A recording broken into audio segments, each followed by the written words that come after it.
All right, guys. Well, I've tried to do like 10 introductions for this, and they're not going that well. This is the $10 tier. This is going to be the Psychedelic series. I'm also going to do another video for the $20 tier. I've just been really busy lately.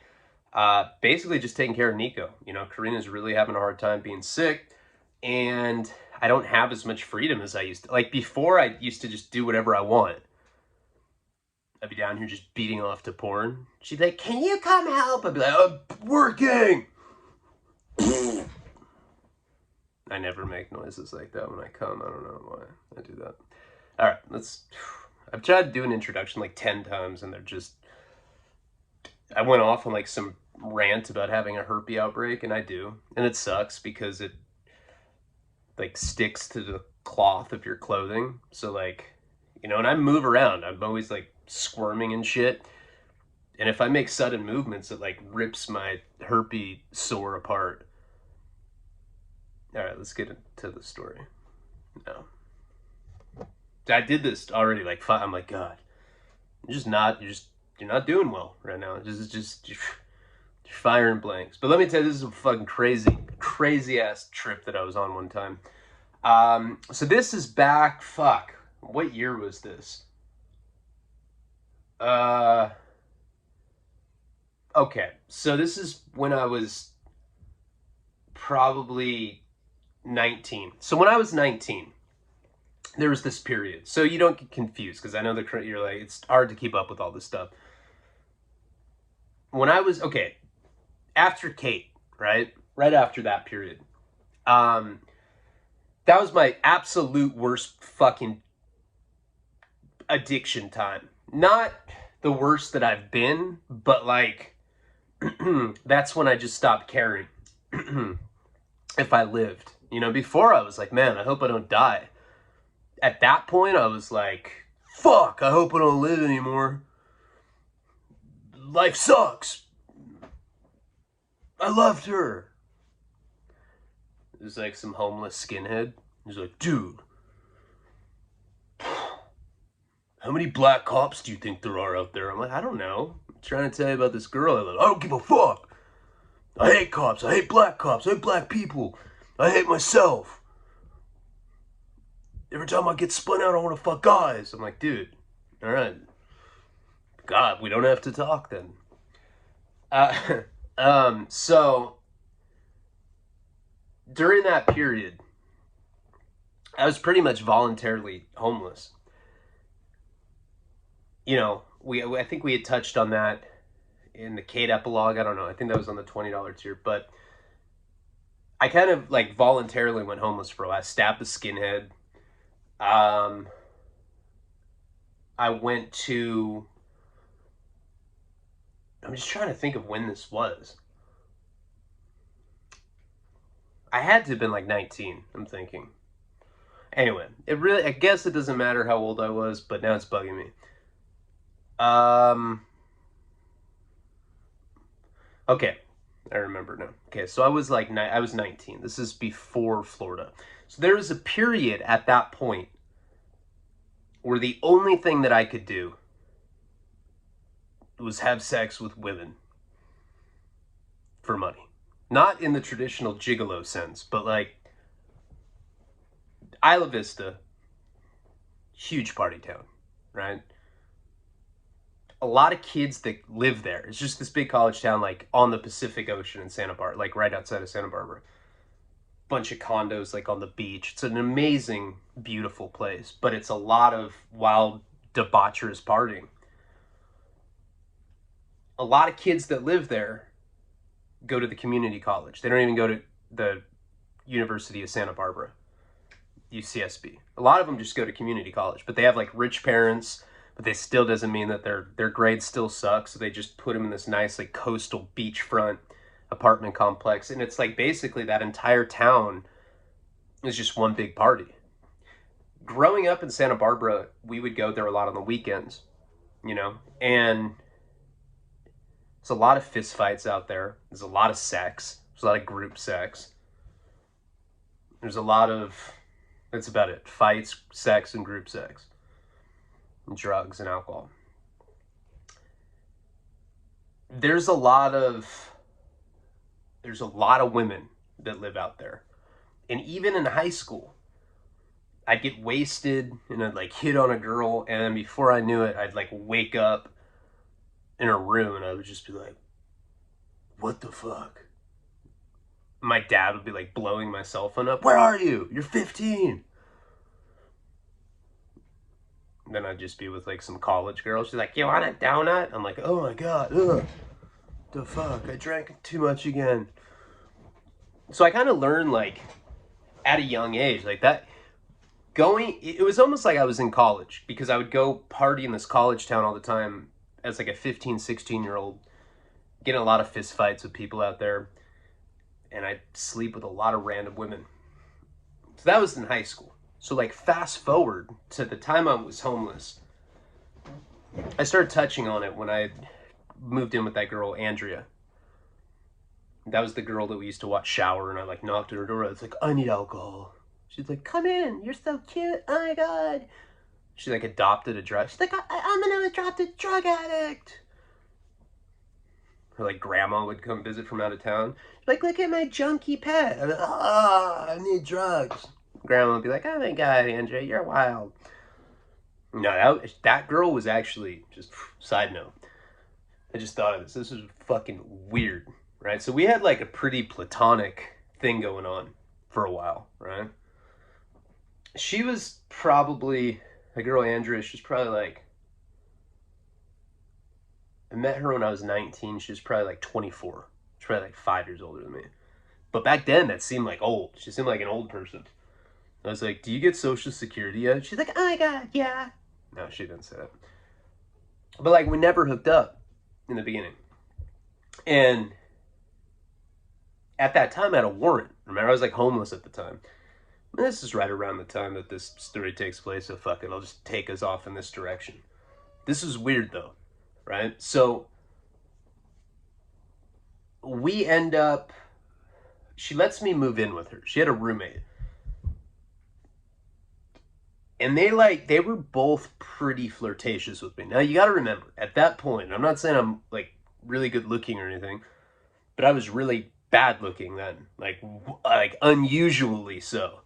I looked like the dude from the Goonies with acne and a small dick and a bush. It was fucking disgusting, and I stunk. I smelled the way I looked.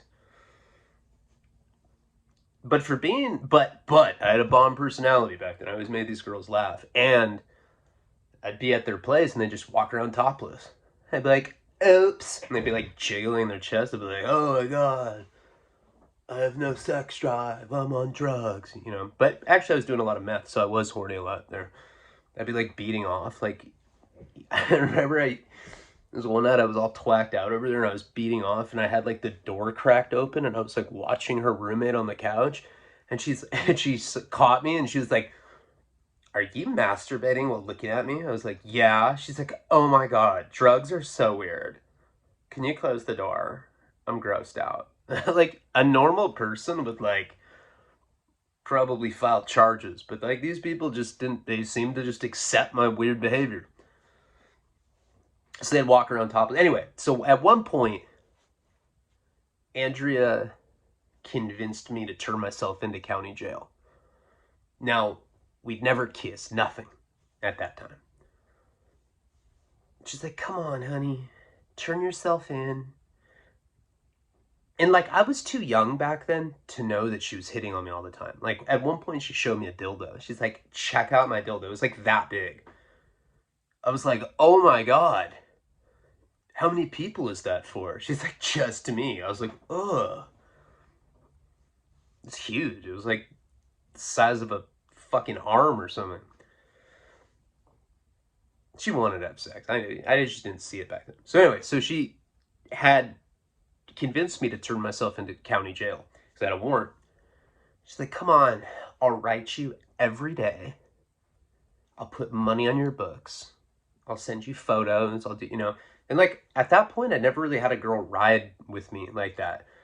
I think that particular term, I only owed 2 months.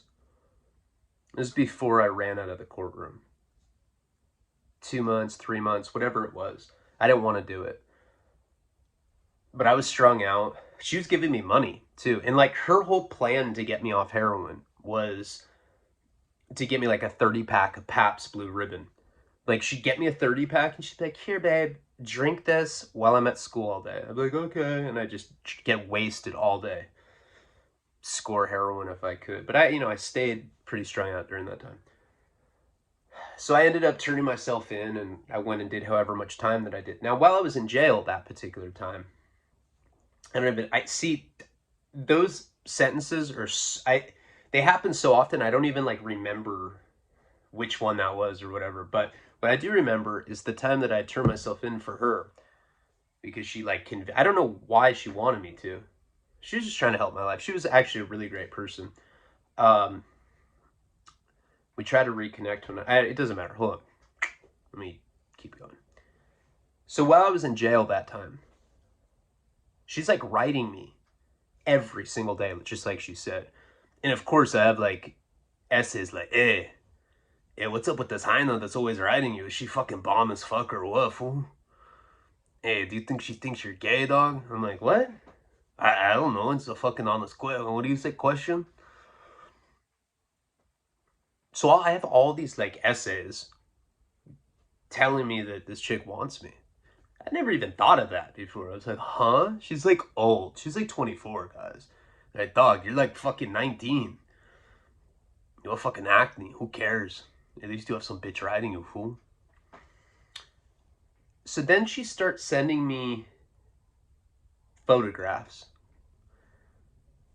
And they're provocative photographs. They're like her in like push-up bras. I mean, in their own corny way. They're provocative. They're like her in her bra and stuff.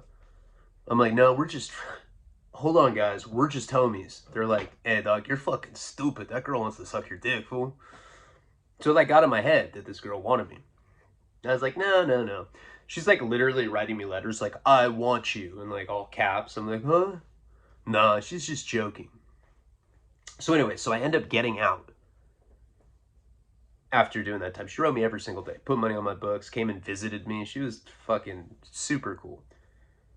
And when I get out, she comes and picks me up and she brings me to her place. Now she had this really nice house. It's like 2-bedroom house next to this tweaker chick's family's house.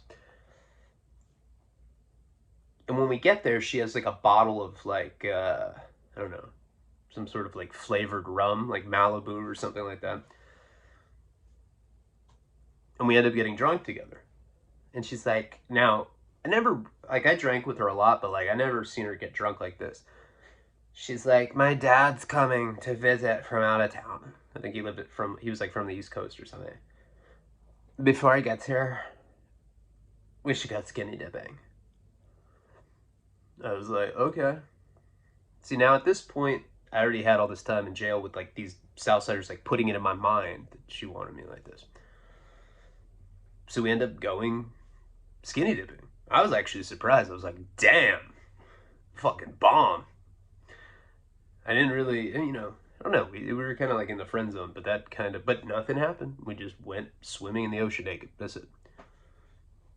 I didn't do anything, I was like, ooh, I don't know. I was just being a little bitch about her for some reason. And to this day, kind of looking back, because I'm pretty, like, not scared when it comes to stuff like that. But I don't know. I'm not really sure what the situation was with her. I have to walk, like, far a ways because Nico's been getting a wheeze, and if it has to do with my smoking, I'll never forgive myself. But we have a doctor's appointment next week. Until I know the answer, I'm not going to fuck with it. So, that night, her dad comes. Now, it's definitely true that, girls are typically attracted to somebody that kind of loosely represents their dad. Not always. But if a girl has daddy issues, she generally likes a dirtbag like me. I don't know. It's true. I didn't say that correctly.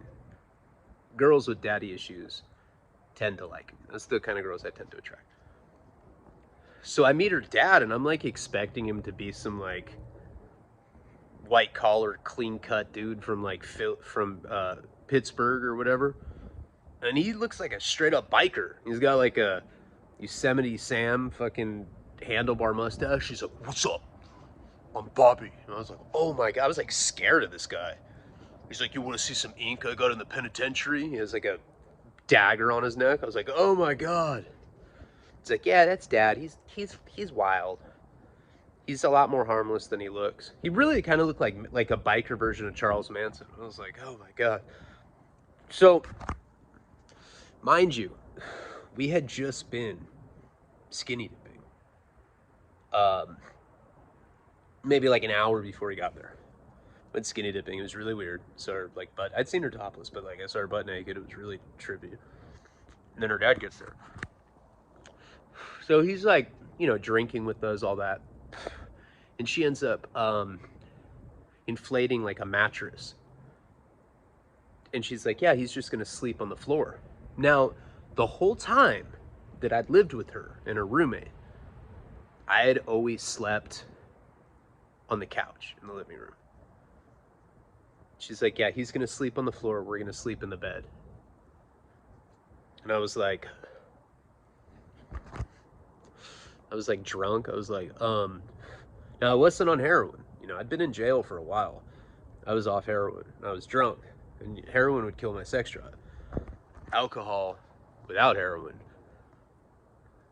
makes me a straight up sex machine. No, it makes me really horny. And that's what I was that night. But I didn't like the whole idea of like her biker dad being in the room with us. It was really fucking weird. So what ends up happening is she throws on a movie. I think she threw on Anchorman. That was like our favorite movie back then. Pretty sure that's what we were watching. That or like maybe Wedding Crashers or so. I don't know. The fucking cares. So we're all watching this movie. Her dad's in his little inflatable mattress and he starts snoring. Passes out. She's like, "Dad's asleep." I was like, again. She's like throwing signs out there, and I'm just not like with her dad there. I'm like really I'm horny, but I'm freaked the fuck out. I'm not gonna do anything. This guy will get some hippie chicks to like stab me, and some girl that I haven't met yet. That wasn't that funny. So she curls up in a ball, right? And she's like, "Here, just spoon me." I was like, "All right." It was really weird. Like, and I didn't know if she was trying to like show off for her dad, or I mean, I definitely wasn't a prize. I mean, I'd been in jail, so I wasn't like rail thin anymore. But now I was like fat from ramen noodles. I was like some fat guy with acne, with like no haircut. So I'm like spooning her, and she takes my hand and puts it on her ass. I was like, "What the fuck?" And my hands have the tendency to kind of crawl, so they do the spider crawl.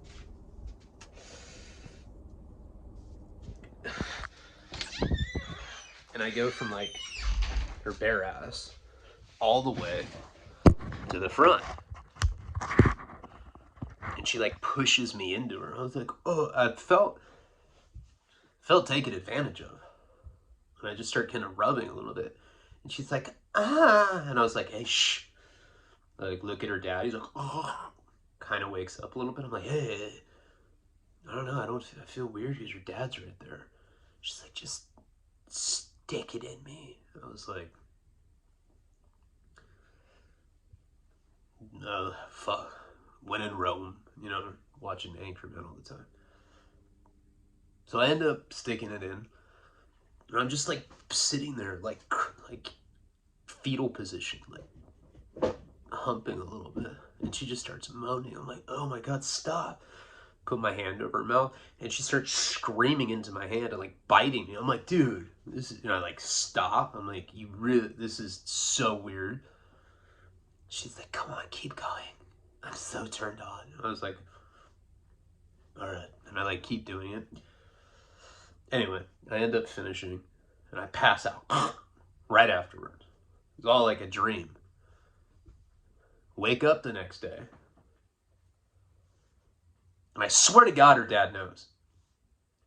She made us like quesadillas on the couch, and I'm eating them. And like the day before, he was kind of a scary biker guy, but like like at this point, he's downright scary, just staring at me, and I was just like, oh my god. I was like, you know what? I love that I have a place to stay, but I don't think I can stay here tonight. Your dad's freaking me out. I think he's gonna kill me or something. He didn't say anything. Never ever mentioned it. But I just know that he knew, you know?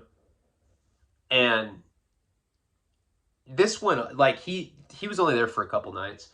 I did end up staying there though, you know, and we didn't have sex the second night. But anyway, that's a whole nother story. My whole time with her is pretty interesting. But the reason I even bring all that up is at that point, just so you have an idea of like what my life looked like, I like had to do stuff like that. So I had a place to sleep. It was like man whore's not the way to say it, but I was a guy that was a whore, pretty much.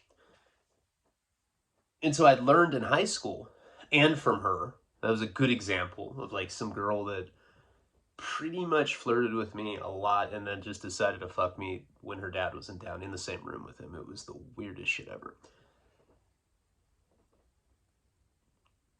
What I learned from high school, from blacking out drunk and waking up naked, sometimes with like 6 people. I'm like, God, everyone has like face paint on. I'm like, gee, what the fuck happened last night? When things got really bad for me, I just went out to Isla Vista. Now, the reason that I'd go out there was because you, do you guys remember the story? The first night it ever happened, I was homeless back then. And I ended up getting beat up bad. Like, I got in a fight and I got beat up out there. And I was walking down the main street Del Playa, and I saw this girl in like pajamas and a hoodie. And I walked up to her and I was like all bloody. She was ordering a pizza and I was like, hey. I was like, all right, just got beat up at a party. Can I just come up to your room and eat pizza and cuddle with you? And she's like, oh my God, yes. And I was like, huh? And so I ended up just having a place to stay that night. And so I learned that I could do that. You know, I could wander around from house to house. Nobody gives a shit out there. Everybody looks strung out anyway. It's a college town. I could go to different keg parties, drink free beer, and a lot of times I would just pass out in somebody's house, guy or girl. I'm not saying that I hooked up with dudes. What I'm saying is that like I would go to parties with like the purpose of just trying to like pass out in some corner. Happened all the time. Sometimes I'd meet girls out there and like it didn't matter. Like I'd lower my standards hardcore and I'd just go up to someone and be like, do you have shelter? Yes. I'd be like, let's fuck. I wouldn't say stuff like that, but you know what I mean. You know, I'd hook up with girls and then I'd go have a place to stay. So anyway, make a long story short, at a certain point, I end up moving in with this girl. Sarah was her name. So I met this girl, Sarah, same kind of thing. She had a party at her house. It was the kind of party that had started at like 4 in the afternoon. Now we're getting into the psychedelic story. But this is just what was going on in my life at that point. Just kind of wandering from girl to girl or like house to house, wherever I could pass out. Selling fake acid, getting beat up all the time. They'd be like, oh my God, there's the guy that sold me fake acid. And I'd get like a beer bottle thrown at my face. Like, oh, and then I'd just try to go find a girl and be like, look, I got beat up. That didn't always work, by the way. But this girl, Sarah, she had a party at her house at like probably like 4 in the afternoon. People had started. And I was like just wandering around and I like saw these people drinking in her front yard. I was like, I just walked over and I like grabbed a beer out of a cooler and I just started like fitting in because I'm chameleonic like that. I was like, what's up? I'm Ryan. I'm a local. How you doing? Party raged on. Goes on throughout the night. And me and her end up hooking up. This is the girl that had the house. Ended up hooking up. And the next day, I was used to like milking it for like a free breakfast and then leaving.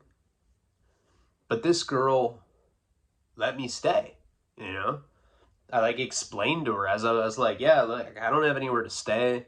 I'm from here. My parents kicked me out because I'm a drug addict and I have nowhere to stay. She's like, oh my God, that's horrible. Now, this girl was like really kind of like a normal person. She didn't do drugs. She drank, but she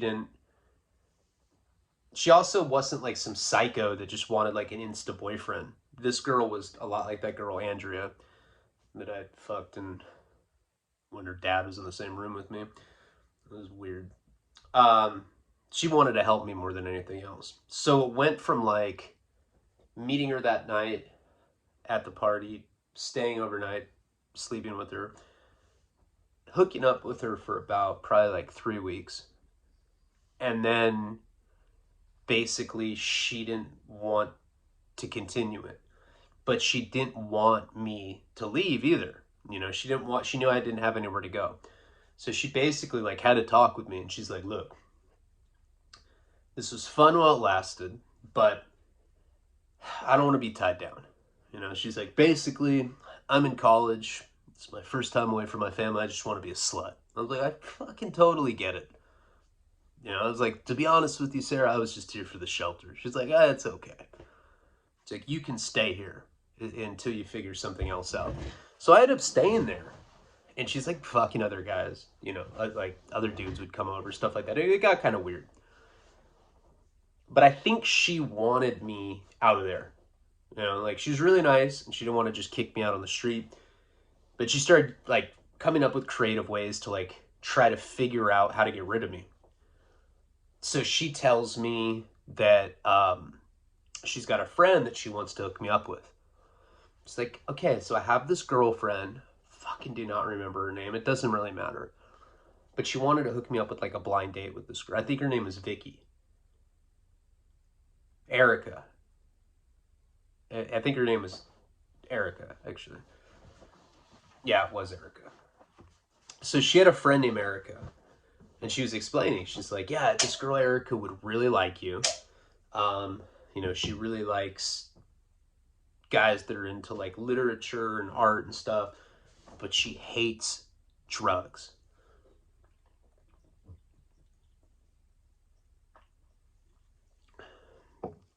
You know, because at this point, when I was living with this girl, Sarah, I was still getting loaded.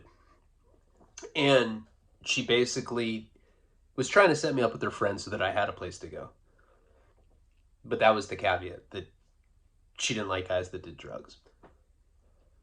Now, at that point, I had been partying that guy, JP. That's the guy who had given me the kilo when I got caught in the back of the car with the kilo and a gun. Or when I almost got caught, the bacon's a science, cooking's an art guy. This was right around the time that I had met him or reconnected with him and he started selling drugs. So while I was like kind of based at this girl Sarah's house, I was going to downtown Santa Barbara. He would come and pick me up and he would get me into bars and nightclubs. And he'd literally have me go set up shop like in the bathroom stall. Like I would just go sit in the bathroom stall in the men's room and people would come in there all night and I would serve them Coke. Like, you know, bouncers would point people to the bathroom stall in the bathroom, whatever. And I was under 21 at the time. So I was spending a lot of time going downtown Santa Barbara selling Coke. And that's how I started supporting my habit. And I had a place to stay with her. Now, in theory, I could have sold the Coke and I could have saved up enough money to go get my own place. But that's not how I thought. I was a complete junkie. So anything that I would make, like any extra money that I would make off Coke, I'd spend on heroin. This girl, Sarah, was trying to hook me up with her friend, Erica. And at that point, I'd been on a complete Coke bender, going to downtown Santa Barbara. And I wouldn't just sit in the bathroom stall and not do Coke. I'd be shooting Coke all night in there, snorting it, smoking it, whatever. Mostly shooting it at that point, doing my Belushi speedballs. So I was in bad shape. And she told me that there was an Alicia Keys concert coming up. And she's like, okay, so you're going to go to this concert with my friend Erica. Hopefully you guys hit it off because she's got her own place. She lived up in the Riviera, like up in the hills in Santa Barbara. She was renting a place up there, a big place. And Sarah was kind of like in on it with me. She was trying to set me up with this girl that she thought would like me so that basically I'd have a place to stay. That's how soulless Sarah was. She was totally in on it. So I've been up at least 3 or 4 days at this point, and I was in like I knew that this concert was coming up. I hadn't met this girl. This girl had seen a picture of me, and I saw a picture of her, and she was really, really pretty. A blonde girl. Kind of looked like.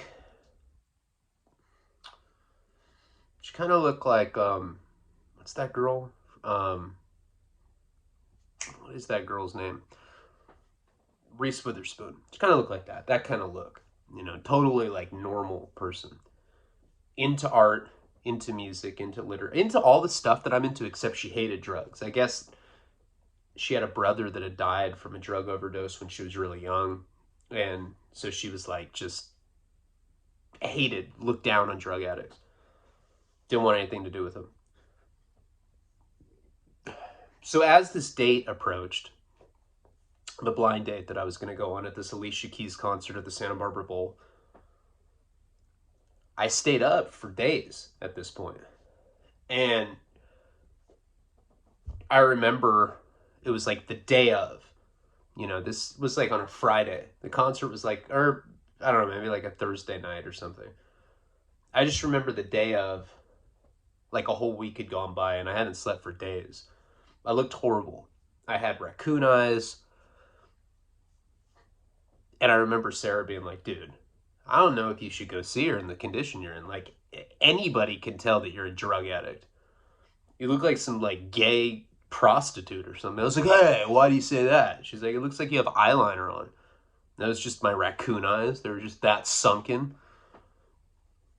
And I was, like, really sleep deprived. So I tried to not do any more cocaine in order to make a good impression on this girl, Erica. And Sarah's like, is there anything that we can do to make it so that you're not so out of it? I was like, I don't know, maybe like if I take an Adderall or something, then at least I won't be so out of it, because that's what happened. I was so sleep deprived, all the energy had been depleted out of me that I not only did I look like shit, but I was sluggish and I was like acting kind of like tweaky and weirdo. She's like, okay, well, I'll give you money to get Adderall. Can you get it? And I started calling people that I knew to try to get Adderall. And I ended up calling Paul. Now, Paul lived in Goleta at that time. This is the same time period when I got arrested, when I was blacked out on Xanax, and like they let me go and I didn't have any shoes or any pants. I like got arrested that way, but I don't remember how I got arrested. So I called Paul. He was like on a list of people that I called to try to get the Adderall. Paul's like, yeah, I got Adderall. Come over. So Sarah ends up taking me to Paul's house, and he lived with this gay roommate named Crash. Well, lesbian roommate named Crash. She had like a buzzed head that was like dyed blue. She hated me because I guess I called her a dyke when I was blacked out. I'm sorry, Crash, if you're watching. I didn't mean that. It was the Xanax. And so I get to Paul, and Paul's like one of those people that always has like a drawer like full of random drugs. Now I thought I'd get there, and he wasn't going to charge me or anything. He was just going to give me an Adderall. I hate Adderall. But in a situation like that, when you've been up for a few days on coke and you're trying to make a good impression on someone, I don't know. This is drug addict logic. So I end up getting to his place. And he's like looking through all of the different pills. And he finds one that's like orange.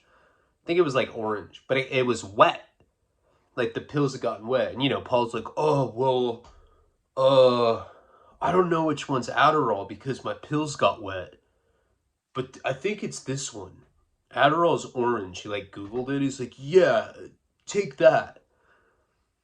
I'm like, well, what could it be if it's not Adderall? Like, I don't want to take it down or anything and not be able to function for this blind date. He's like, no. It's my upper drawer. I'm like, all right. So I ended up taking it. Now, the concert is in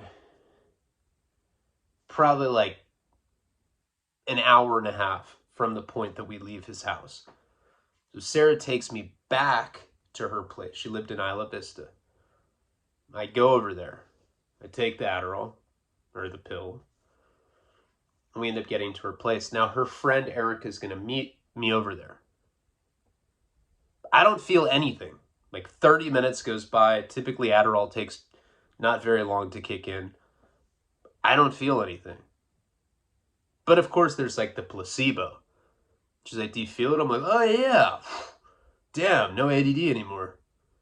I can totally make a good impression so that I can get out of your nest. So the plan was for her friend Erica to come over to her house, and then we were going to go to the concert together. We end up getting back to her place, and I'm more out of it now. Like, as more, like, even like every like 10-minute interval, I'm getting worse and worse because I haven't had any sleep. I definitely don't feel, I mean, maybe I feel like a little better just because I took something, because, you know, there's a power in taking something. You feel a little better. But I was still really out of it. So her friend ends up coming over, Erica.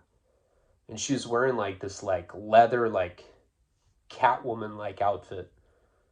I was like, damn. At that point, most girls that I fucked with, like, didn't even look like people anymore. They were like reptilian crackheads, missing like parts of their face and shit. I'm like, dude, if we do enough meth, I'll fuck you. Who cares? This girl was like a Playmate model compared to that. She's like, hi. All like super chirpy. She's like, it's so nice to meet you. I'm Erica. Ryan. Sarah just shoots me a look because I'm being weird. I don't feel any drug or anything at this point. Well, I don't know. I don't know what the fuck I'm feeling. I'm like, oh, hey. Like, are we going to take your car? Sarah said you had a car, you know, and Sarah's like giving me these bad looks like, dude, you're blowing it. But Erica was being really nice, you know. She's like, you know, I was thinking about that, and I don't know, County Bowl, parking can be such a nightmare. Why don't we take a cab? Sarah's like, that's a great idea. Ryan, you'll pay for a cab, won't you? And I like look at her like, oh, money? You know, I don't have any money. Sarah just kind of winks at me. And we call a cab. Sarah goes and like hands me like $50 or something. Like, she's actually paying me to go on the date because she just wants to get rid of me so badly. Otherwise, she hooked me up with like her hottest friend. It was like my chances were already so small. I'm pretty sure I showered that day though. So we get a cab because back then there weren't Uber. You know, you call like a yellow cab or whatever. And we end up, there's like some paisa is the driver. Picks us up in like some yellow cab, and we're in the back seat together. She's like, so, Sarah told me that you're into literature and writing. What kind of stuff do you like to read? I was like, mostly books. What about you? You know, I'm acting like the most psycho schizo ever. She's like, well, I like, and she starts saying like, I like reading Nicholas Sparks and and she's just all chirpy, not a care in the world. And I'm sitting there just going through it, just feeling like shit. I'm like, man, there's no way I'm going to be able to get through this night.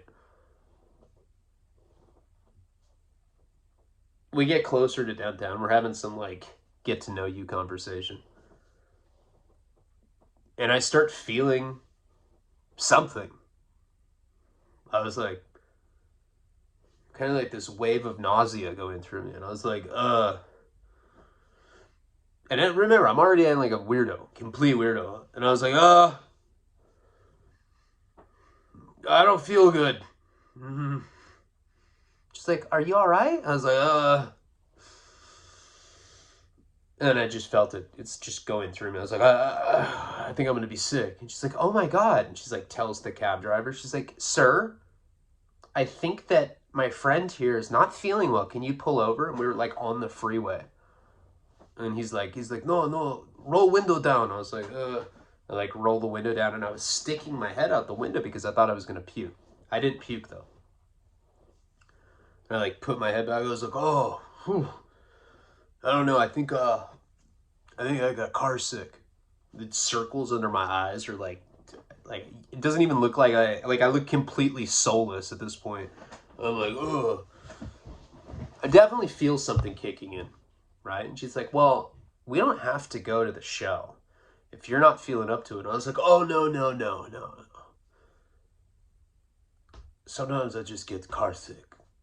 This is actually how I was acting. Like, I'm not just, this is probably a bad impersonation of myself, but it's like, I was acting really weird. So I had this like weird like spell of nausea in the beginning, and I'd stuck my head out the window, nothing happened. So we end up getting to Santa Barbara Bowl. Bunch of people everywhere, usually like the streets closed off. It's really chaotic there. It's Alicia Keys concert. So it's like, it's not like going to a punk rock show or like a hip hop show where it's like a bunch of degenerates. It's all these people in like sweater, like Letterman jackets and shit.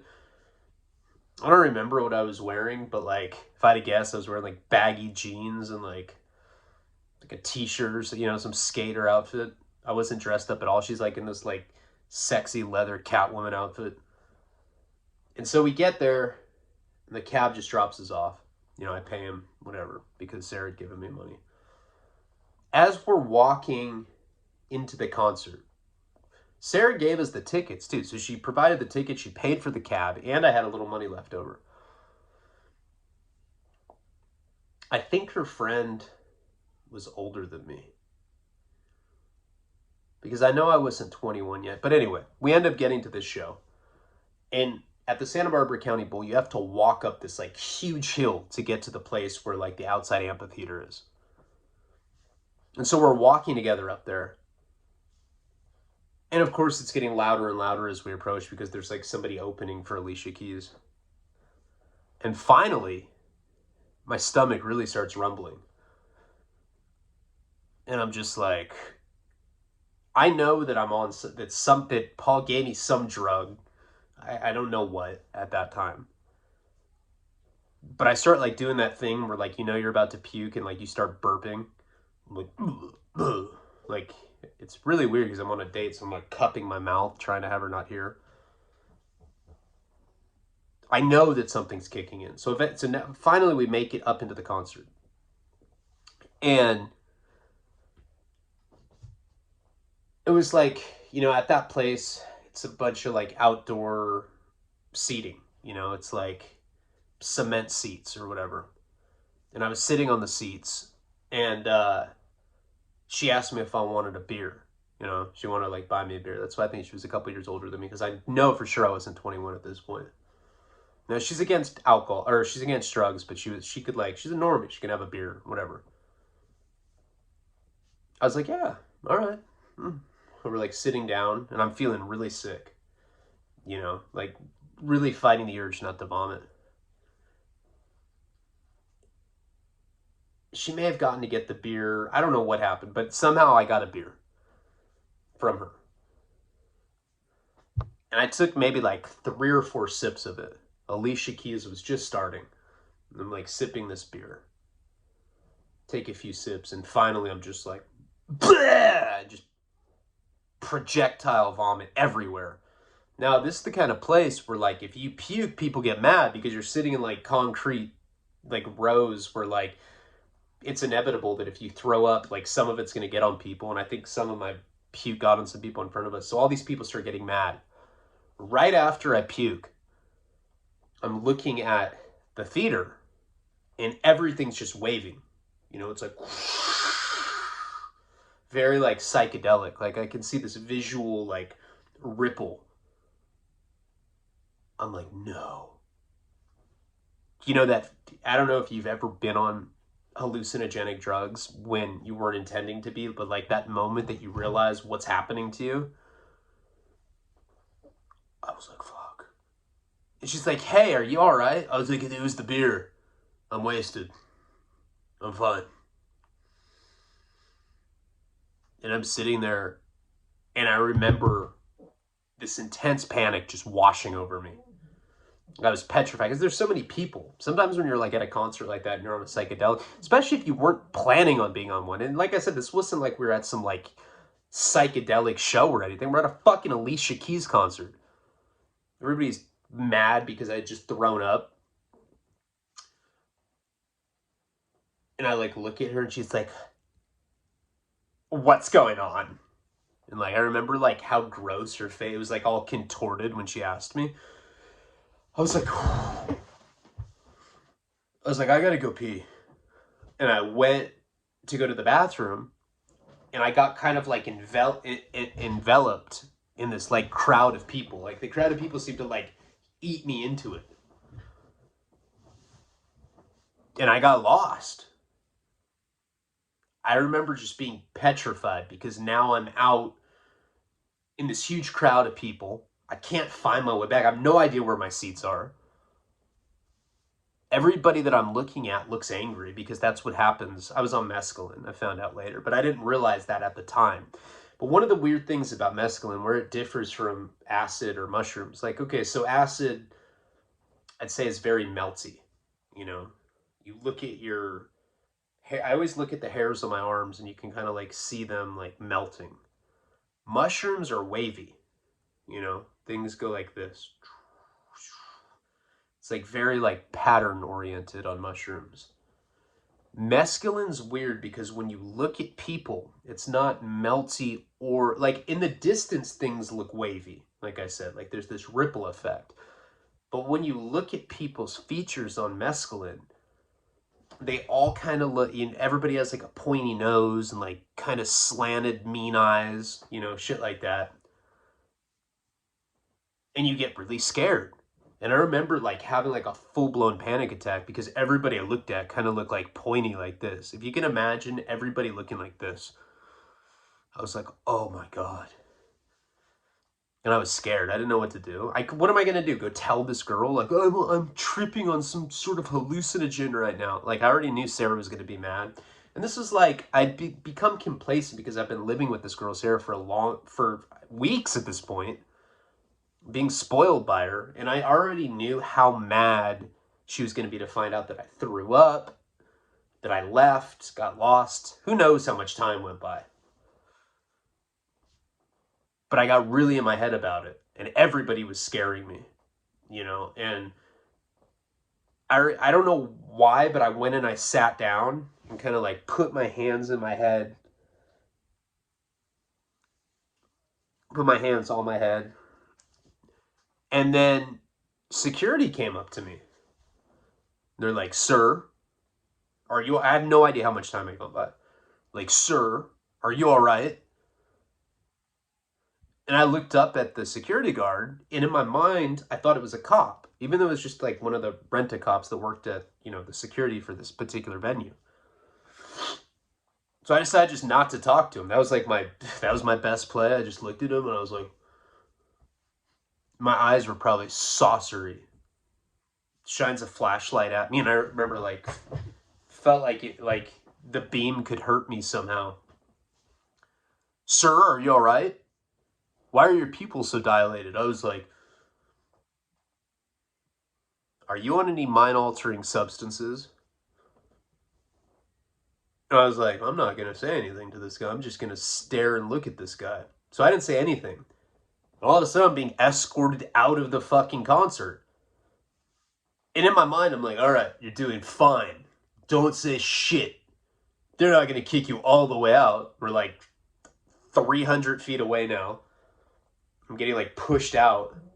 And I get kicked out of the venue for being on drugs. I like look back at him. They're like closing the gate on me. I was like, what the fuck? So I just walk into the street. I already know I'm like, yeah, whatever. Fuck it. I didn't have a chance with a girl like that anyway. Whatever. This is when things get really weird though. So I end up going and trying to find the cab of the guy that had dropped me off there. Now, of course, in a rational, sober mind, I would have known that the guy dropped me off. You know, why would he just be sitting there? Like in my mind, I thought that the paisa that I almost puked in his cab was just going to be sitting there waiting for me. So I like go out looking and I see a paisa in a car. I think it's him. Never mind the fact that it's not a fucking cab. And I just go up to him and I was like, hey man, I got kicked out. They said I'm on drugs. I'm not on nothing, man. He's not. He's just kind of smiling at me. You know, sometimes in like paisas or like other people that don't speak English, when they don't understand what you're saying, they'll just kind of smile at you. That's what was going on with this guy. I was like, "Can you take me out of here?" And I like go to open the back door of his car. He didn't say anything, so I just sit in the back seat. I'm sitting back there, and I'm like thinking in my head, I'm like, God, this sucks. Fucking, I don't even want to go. I'm not even going to go back to Sarah's. Like, I didn't have any belongings there. I had a toothbrush. I was like, fuck it, I'll just stop brushing my teeth. Whatever weird psychedelic thoughts I'm having at that time. Did you know, a mescaline really fucks with your mind. It's like a super crazy mind fuck of a drug. Finally, the paisa starts up the car, drives away. And I didn't feel good. So I just kind of like curl up in the back of his car. And I let him drive me. I don't even look up. You know, I'm like concentrating on not throwing up. Because sometimes when you're on hallucinogens like that, when you're in a car, it can be very disruptive and it can make you car sick. So I don't look up for a long time. I'm just kind of like curled up in a ball in the back seat because I feel like shit. Who knows how long I'm in the car with this guy, but I'm just curled up in the back like that. We end up getting somewhere. I don't know. The car stops. And I'm thinking in my mind, I'm like, all right, I'm just going to tell Sarah. Gonna tell Sarah what happened. I think that's where I told him to take me. I'm like, take me back to IV, fuck. And I like look up. We're at some ranch. No idea where I am. I was like, this is not Isla Vista. I was like, hey man. And he gets out of the car, you know. And he just walks away. I was like, hey. And I opened the door. I was like, hey man. And then I just puke. And now I'm just completely preoccupied with throwing up. I can remember this shit like it was yesterday. I'm sitting there puking in the back of it, like outside of the car. And he just leaves. We're like on some ranch property. And he just like walks away. Like up into some house or something. It doesn't matter. I'm just puking. So I was like, well, whatever. Probably going to buy some paisa cowboy boots or something. Paisa cab driver. Just puking. And then some Mexican dude comes out. Not the same guy that drove me. Some other guy. Probably like 25, 27. Kind of like an essay. But not dressed like one. But like that kind of mentality. Talk that way. More clean cut though. He's like, hey, fucking Fabian says, he says that you didn't pay him nothing, fool. I was like, what do you mean? I was like, I paid him on the way here. I don't even, where am I? He's supposed to take me back to my girl's house. Sarah and IV. He's like, nah, dog. That's not what I'm talking about. He's talking about the $3,000 that you fucking owe him. I was like, $3,000? I was like, I don't owe him for what? He drove me like 10 minutes. I'm not paying that shit. He's like, oh, you're not going to pay, no? I was like, no, I'm not going to pay, fucking weirdo. No idea who this person was. No idea why he's asking me for that kind of money. I was like, I'm gone, man. I start walking away. He didn't do anything. I'm like, fuck. And it's insane because when you're on mescaline, stuff like that like makes complete sense. So I start walking down this like dirt road. That was like the extent of the conversation we had. As we were walking down this dirt road, who knows how far I walked, but I think, or I'm thinking at that point, that I'm in Santa Ynez. Santa Ynez is maybe like 30 minutes away from Santa Barbara. It's like a wine area, so a bunch of wineries. And there's a bunch of ranches out there. I cannot figure out why I'm out there. But I'm walking down this dirt road, trying to like make sense of it. But of course, mescaline's telling me a million things. Just it seems normal. And this white Honda starts rolling up behind me. There's like 4 Mexicans in there. I look back at them, and they come and they just pull up like right behind me, stop the car. And I look at them, and they look really mad. I don't know if it's just the mescaline, but these guys look angry. One of the guys that's in that car was the guy that had just talked to me. The guy that had driven me out there is not with them, but it's like him and these like 3 other guys. He's the youngest one of them. They're like these old like kind of rancher guys. And they look mad, and they just stop the car, and they're just looking at me. And I'm tripping. So they already look weird to begin with. And they don't say anything to me. So I'm getting like kind of like spooked out by the whole situation. And then I don't know, something just clicks in my mind, and I was like, wait a second.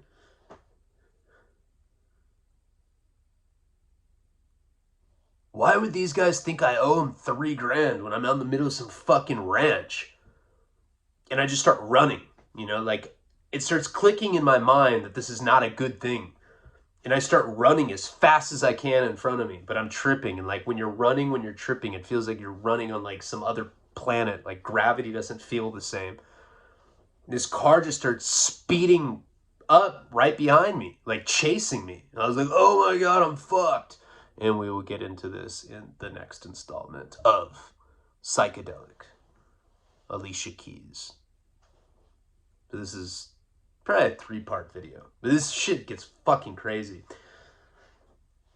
This is a story I've been saving for a while. Yeah, this is a wild ass story. All right, guys, PALABRA.